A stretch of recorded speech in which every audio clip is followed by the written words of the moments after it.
Welcome to the YouTube channel, Contact Center Knowledge Hub, your one-stop solution for expert guidance, best practices, and actionable knowledge in the world of contact centers. Explore, learn, and enhance contact center skills. Let's discuss about forecasting method, econometric models in detail. Let's understand econometric forecasting in the context of contact centers. Econometric forecasting combines economic theory with statistical modeling to explain why call center performance changes, not just what changes. Unlike basic regression, econometric models are grounded in cause and effect logic. They help us quantify how external forces, such as economic conditions, business decisions, customer behavior, pricing changes, or marketing campaigns, directly influence outcomes like call volume, average handle time, cost, and revenue. These models recognize that a contact center does not operate in isolation. Instead, it functions as part of multiple interacting systems: the market, customer base, product strategy, and promotional activity, all influencing workload in different ways. A key strength of econometric forecasting is its ability to capture lagged relationships. For example, an economic event or pricing change today may not increase calls immediately, but may drive higher volume weeks or months later. In simple terms, econometric models help contact centers look beyond the queue. They connect what's happening in the business and the economy to what's happening in your workload, enabling smarter planning, stronger forecasting accuracy, and more strategic decision-making.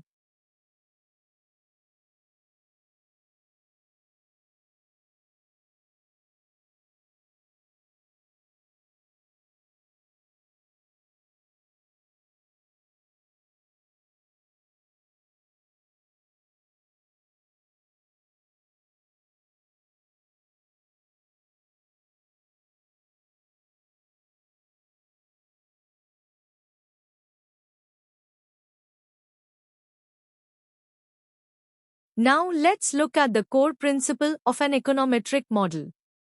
An econometric model is designed to explain and forecast a target variable, usually represented as YT, for example, inbound call volume in a contact center. What makes this approach powerful is that it does not rely on a single type of input. Instead, it combines two critical categories of drivers. First, it incorporates internal operational factors, things that the business directly controls. These include marketing campaigns, service level changes, product launches, pricing adjustments, or process improvements. Second, it integrates external economic and behavioral indicators, factors outside the contact center's direct control. Examples include overall economic growth, inflation levels, changes in the customer base, unemployment trends, or major policy shifts. By modeling both internal and external drivers together, an econometric model helps us understand why demand changes, not just when it changes. In short, the core principle is simple. Contact center workload is shaped by business decisions inside the organization and economic forces outside it, and econometric models quantify the combined impact of both.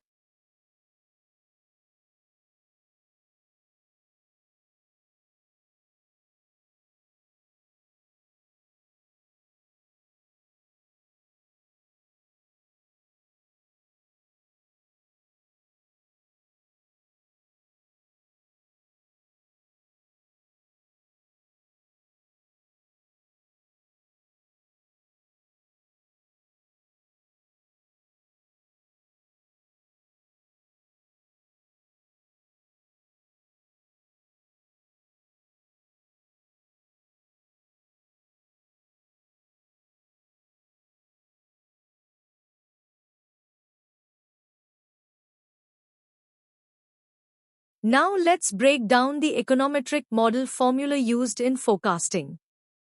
The model is written as YT equals beta 0 plus beta 1 times x1 at time t, plus beta 2 times x2 at time t minus 1, and so on, plus an error term. Let's understand what each part means in simple, operational terms. Yt represents the dependent variable. In a contact center, this could be inbound call volume, average handle time, cost, revenue, or any performance metric we want to forecast. Xi represents the independent variables, also called the drivers. These include both economic factors like GDP, inflation, unemployment, and internal operational factors such as marketing spend, service changes, or customer growth. The beta coefficients, shown as beta 1, beta 2, and so on, measure the direction and strength of impact. They tell us how strongly each driver influences the outcome and whether that influence increases or decreases demand. Notice that some variables are lagged, such as x at time t minus 1. This allows the model to capture delayed effects, where a business or economic change today impacts call volume later. Finally, epsilon, the error term, represents random shocks or unexplained variation. These are events the model cannot predict, such as sudden outages, unexpected news, or one-time disruptions. In summary, this formula translates business actions and economic conditions into a structured, measurable forecast, helping contact centers move from reactive planning to data-driven, causal forecasting.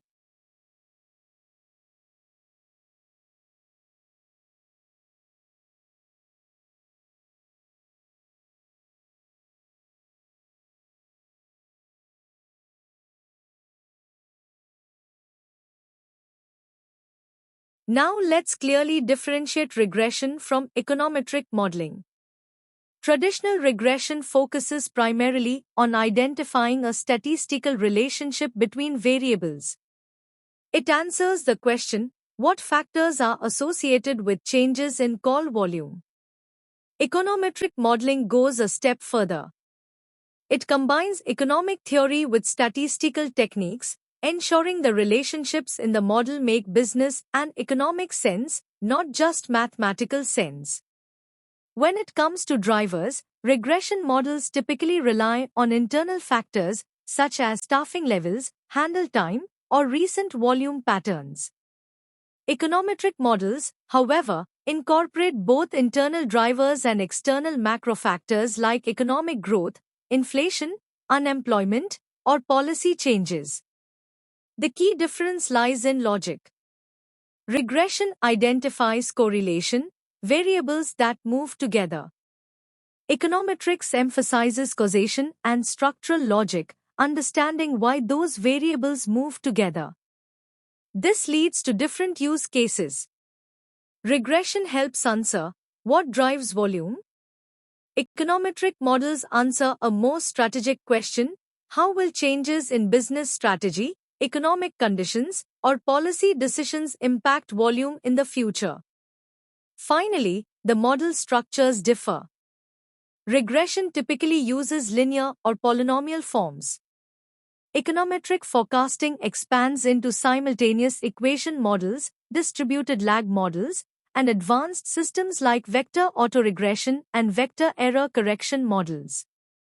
In short, econometrics embeds business rationale directly into forecasting equations, turning forecasts into decision-making tools, not just predictions.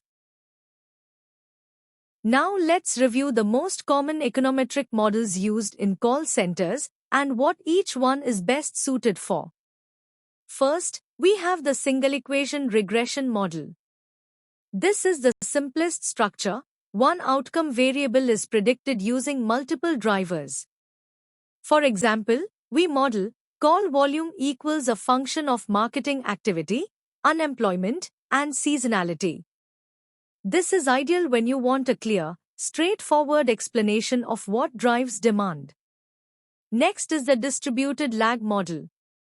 This model is built to capture delayed effects, where an action today impacts demand later. A great contact center example is campaign spend. It may not drive calls immediately, but can increase volume after 1 or 2 weeks. Third is the simultaneous equation model. This is used when variables influence each other at the same time. For example, volume impacts HT, and HT also impacts volume, because longer calls can create congestion, callbacks, or repeat contacts. So instead of treating one variable as purely independent, we model the system as a two-way relationship. Then we have vector autoregression, also called VAR. This is a multivariable system where key metrics evolve together and feed back into each other over time. In call centers, VAR is useful when call volume, AHT, and shrinkage all interact dynamically and you want the model to learn those patterns jointly. Next is the error correction model, or ECM. This model is designed for situations where there is a long-term equilibrium, but reality frequently deviates in the short term. In contact center terms, you may have a long-term staffing and workload balance, but short-term shocks, like outages or sudden demand spikes, temporarily pull you away from that balance. Finally, we have the panel data model. This is used when you track multiple queues, sites, or regions across time and want to learn both shared and unique behavior. It's especially useful for multi-center forecasting, where locations behave similarly overall, but still have local differences. So to summarize, econometric models give call centers a toolbox, from simple cause and effect forecasting to advanced multivariable systems, depending on how complex your environment and interactions are. Now let's walk through the step-by-step process flow for econometric forecasting. Step 1 is building the theoretical framework. This is where we define the economic and business logic of how your system works before we touch any data or equations. Think of it as drawing the curve for your contact center. For example, marketing increases awareness, and higher awareness leads to more inbound calls. Or, when unemployment falls, disposable income rises, which can increase service inquiries, upgrades, or support. Another common example is, when prices go up, complaint calls often increase. The key activity in this step is to convert these ideas into clear, testable statements. In other words, you are forming cause-effect hypotheses that your model will later. So remember, econometric forecasting starts with logic first, because the goal is not just prediction. The goal is to forecast using real business drivers that make sense. Step 2 is variable selection.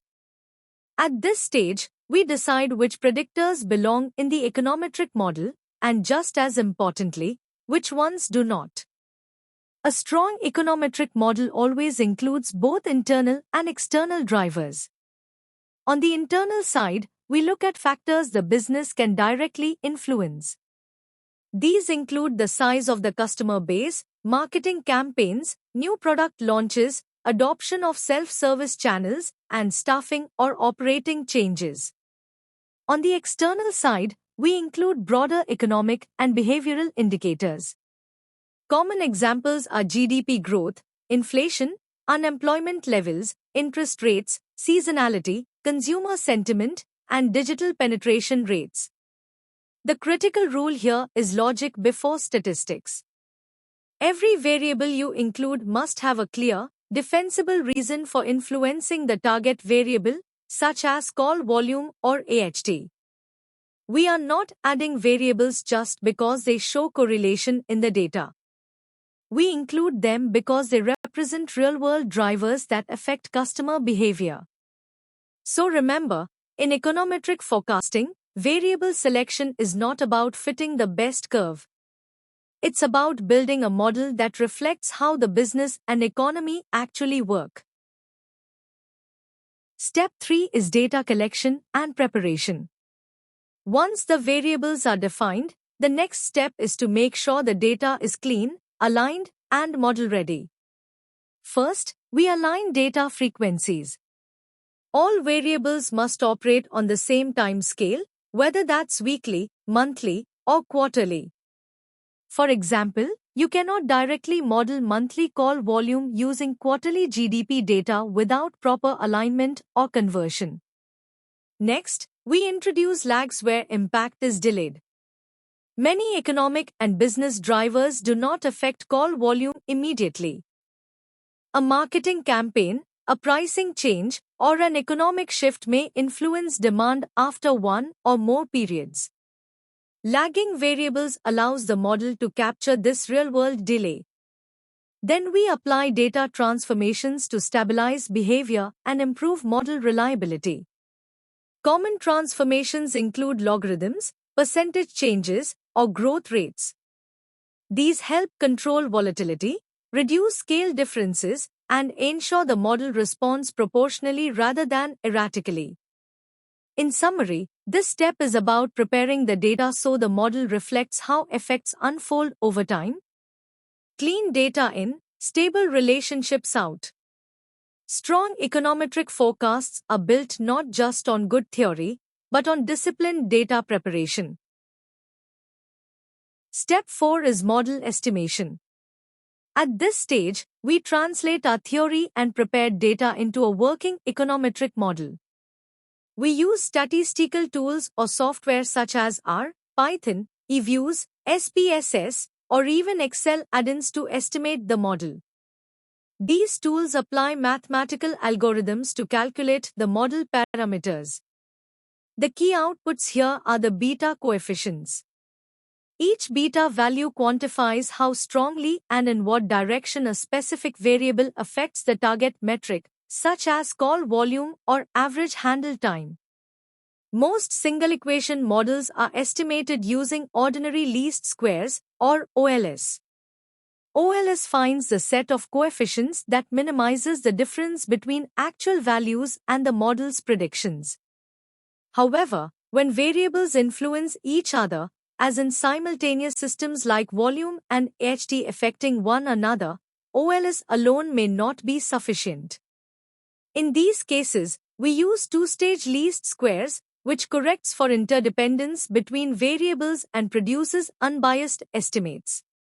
So think of model estimation as the step where business logic meets mathematics, turning assumptions and data into measurable, actionable relationships. Step 5 is diagnostics. This step ensures the econometric model is statistically sound and economically meaningful. First, we check for multicollinearity.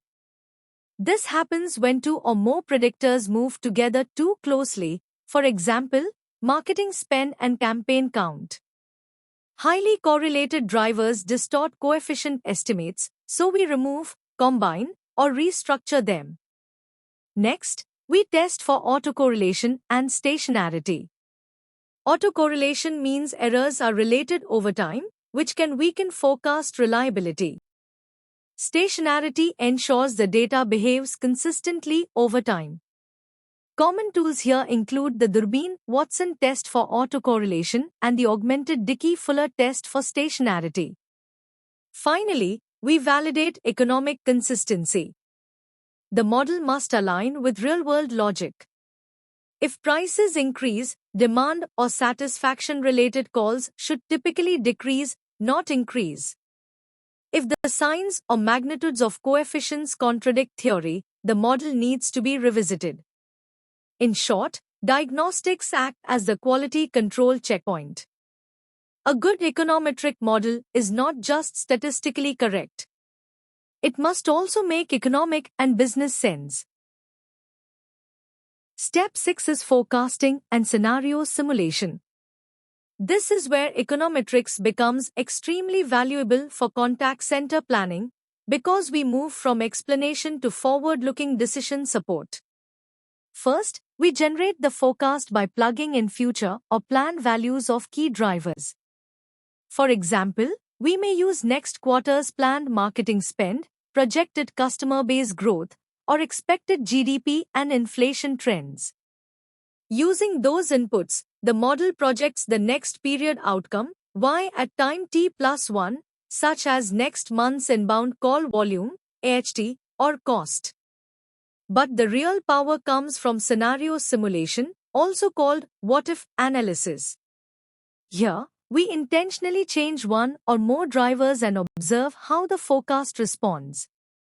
For example, if marketing spend drops by 10%, how much will call volume change? Or, if inflation rises, what happens to billing inquiries or payment-related contacts? This turns the model into a planning engine. Instead of asking only, what will happen, we can ask, what should we do? So Step 6 helps leaders test strategies, quantify risk, and plan staffing and budgets with far more confidence because the forecast is tied directly to real business and economic drivers. Let's now walk through a practical example of an econometric volume forecast. The objective here is to forecast monthly inbound billing calls using a combination of internal and external drivers. In April, the customer base is 100,000, marketing spend is 200 rupees units, self-service adoption is 20%, and inflation is 5%. Based on the econometric equation, the forecasted billing calls are calculated as 500 plus 70 plus 80 minus 10 plus 1, resulting in 641 calls. In May, the customer base increases to 105,000, marketing spend reduces to 150, self-service adoption rises to 25%, and inflation increases to 5.5%. Applying the same model logic, the forecast becomes 500 plus 73.5 plus 60 minus 12.5 plus 1.1, resulting in 622 calls. Now let's interpret what the model is telling us. First, inflation has a positive impact. A 1% increase in inflation leads to approximately 0.2% more billing calls, driven by higher cost concerns and customer inquiries. Second, self-service adoption reduces demand. Every 1% increase in self-service usage results in about 0.5% fewer calls, reflecting effective digital deflection. Third, marketing impact is lagged. Even though marketing spend drops in May, its effect does not disappear immediately. Awareness generated earlier continues to influence call volume. This example shows how econometric forecasting moves beyond trend projection.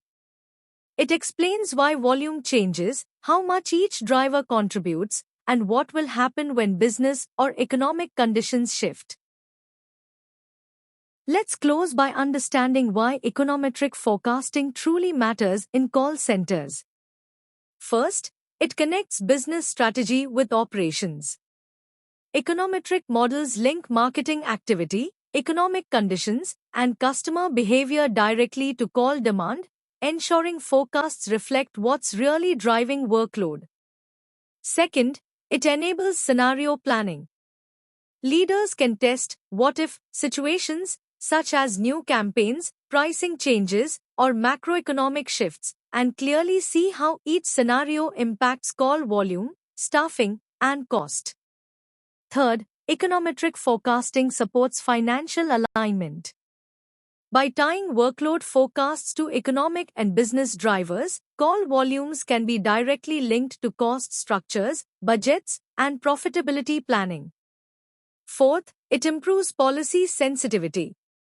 Whether it's a regulatory change, a pricing revision, or a compliance update, econometric models help anticipate how those decisions will influence customer contact behavior. Fifth, it strengthens long-term forecasting. Unlike short-term trend models, econometric forecasting filters out noise and provides a strategic view, supporting quarterly and annual planning with greater confidence. In summary, econometric forecasting is not just a modeling technique.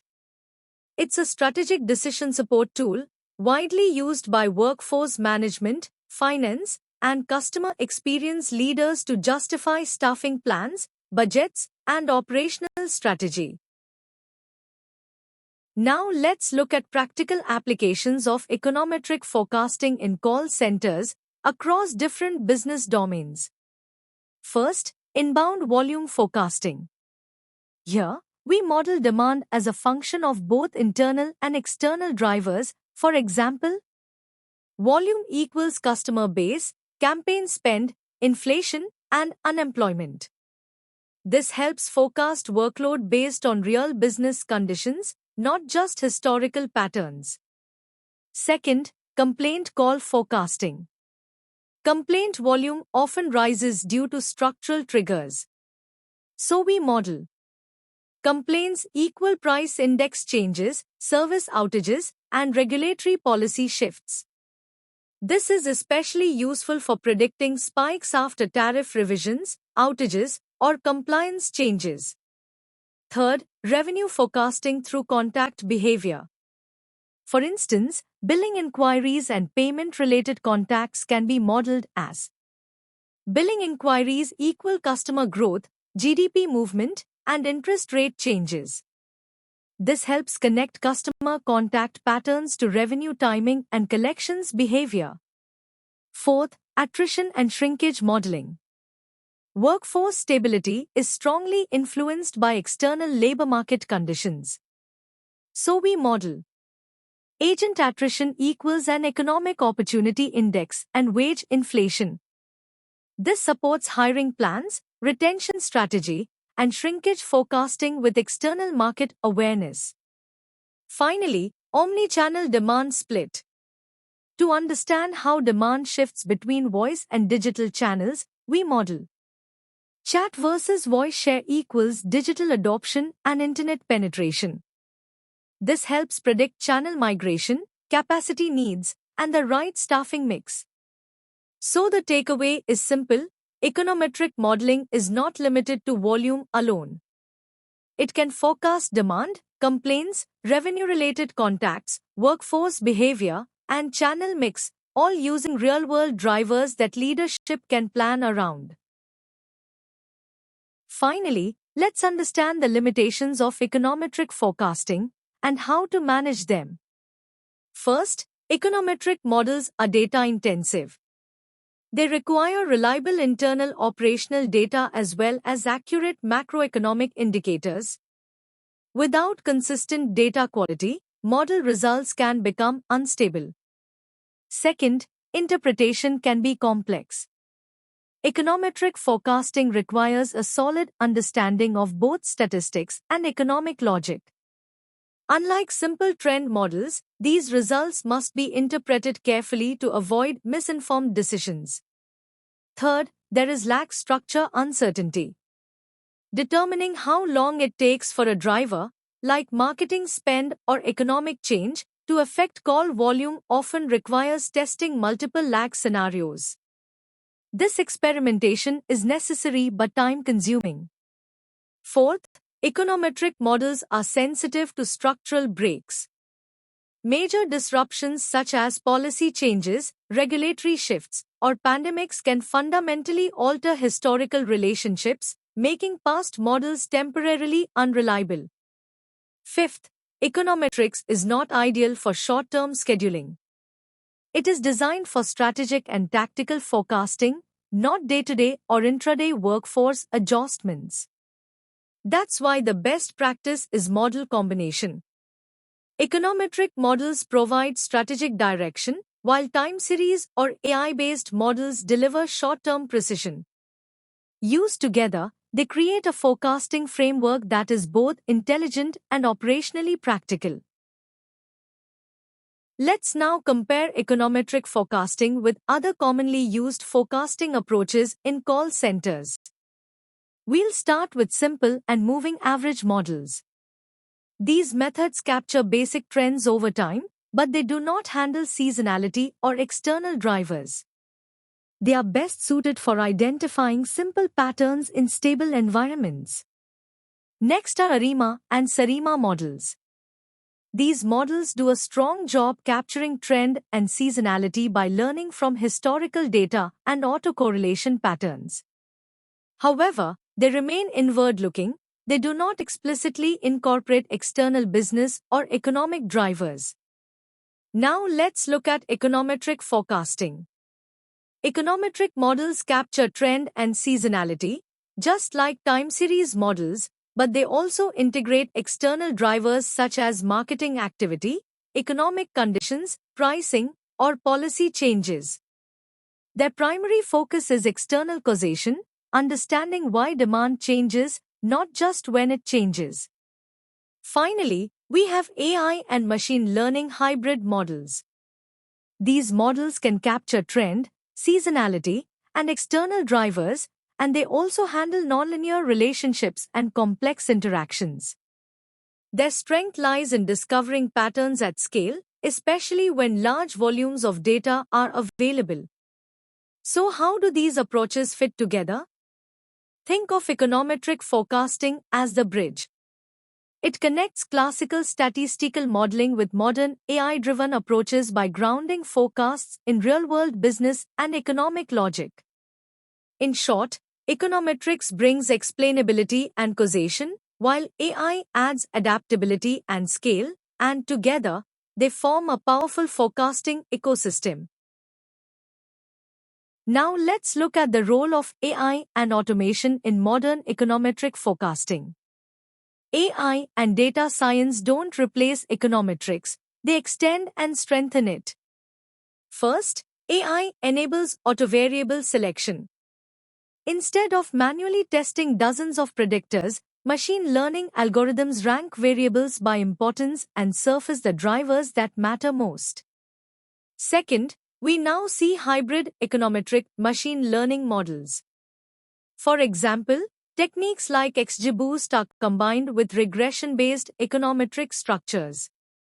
This allows models to capture nonlinear patterns while still preserving economic logic and interpretability.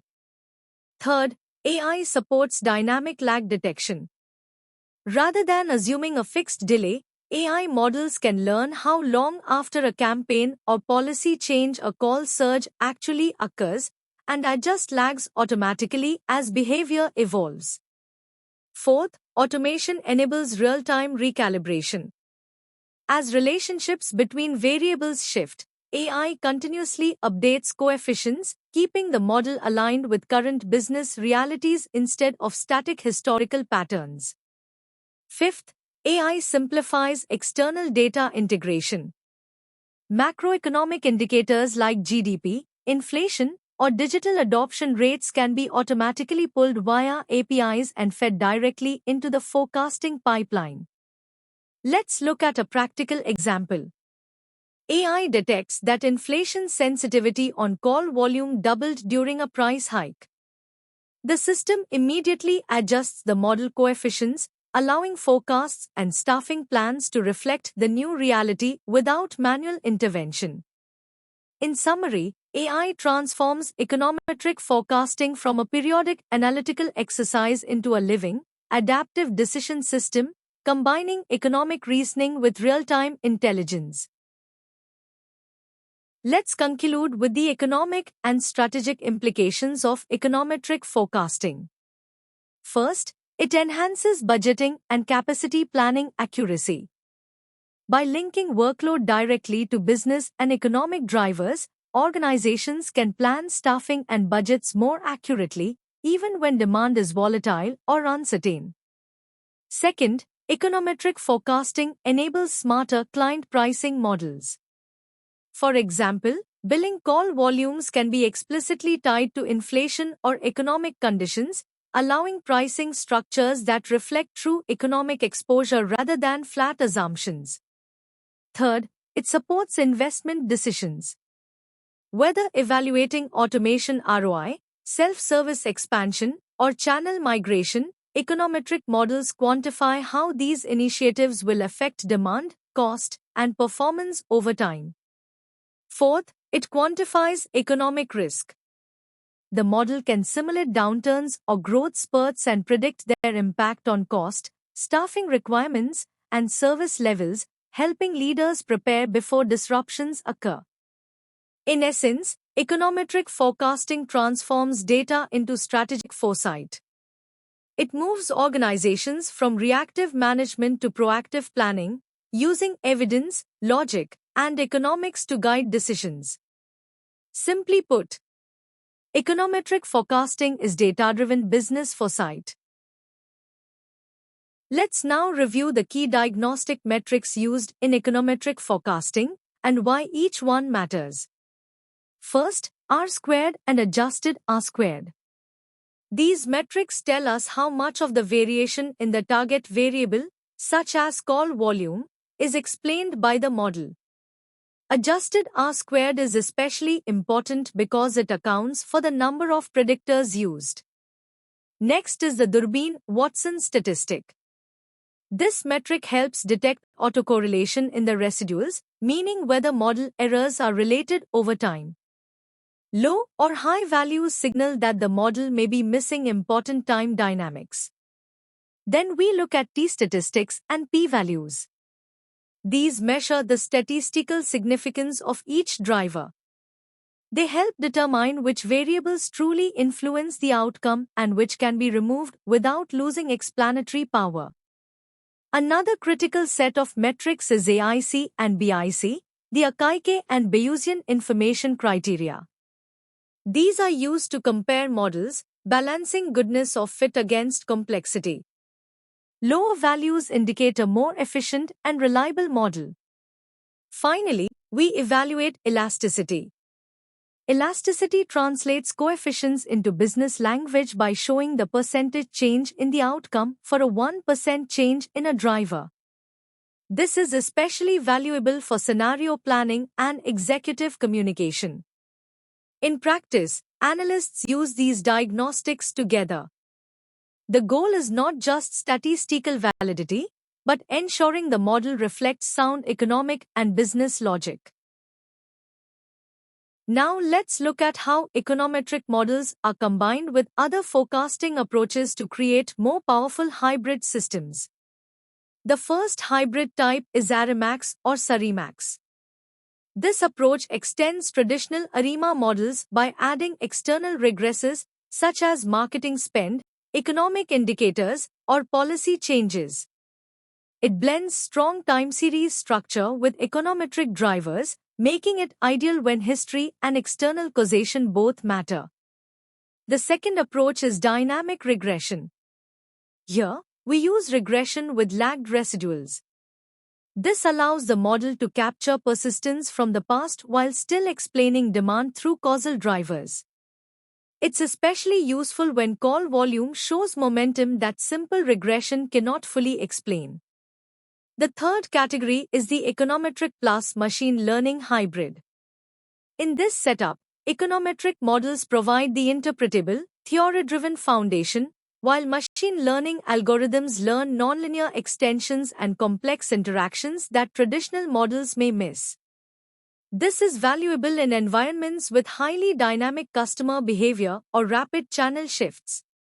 In practice, many modern workforce management platforms already use this hybrid philosophy. Solutions from NICE, Verint, and Genesys WFM Pro rely on econometric cores enhanced with AI-driven pattern detection. So the key takeaway is this. Econometric models provide structure and explainability, while time series and AI models add adaptability and precision. Together, they form a forecasting framework that is both strategically sound and operationally effective. Let's wrap up with the key takeaways on econometric forecasting. First, the definition. Econometric forecasting models the relationship between operational outcomes and economic or business drivers, turning data into explainable insight. Second, the purpose. Its goal is to capture cause and effect dynamics across both internal systems, like marketing or staffing, and external systems, like the economy or regulation. Third, where it works best. Econometric forecasting is ideal for strategic and long-term planning, driver-based forecasting, and robust what-if analysis. Fourth, the advantages. It delivers causal clarity, supports scenario simulation, and ensures strong alignment with real business decisions. Fifth, the limitations. These models are more complex, require high-quality data, and are typically slower to update than short-term statistical models. Sixth, the role of AI. AI automates variable selection, detects relationship drift, and enhances the model's ability to understand nonlinear behavior, making econometric forecasting more adaptive and scalable. Finally, the outcome. Econometric forecasting enables a holistic forecasting framework, linking economics to business drivers to operational KPIs, and operational KPIs to cost outcomes. In essence, econometric forecasting transforms a contact center from a reactive cost unit into a predictive business engine, where data explains not only what will happen, but why it happens. Thanks for watching my YouTube channel, Contact Center Knowledge Hub. If you found this helpful, don't forget to like, share, and subscribe for more insights. See you in the next video.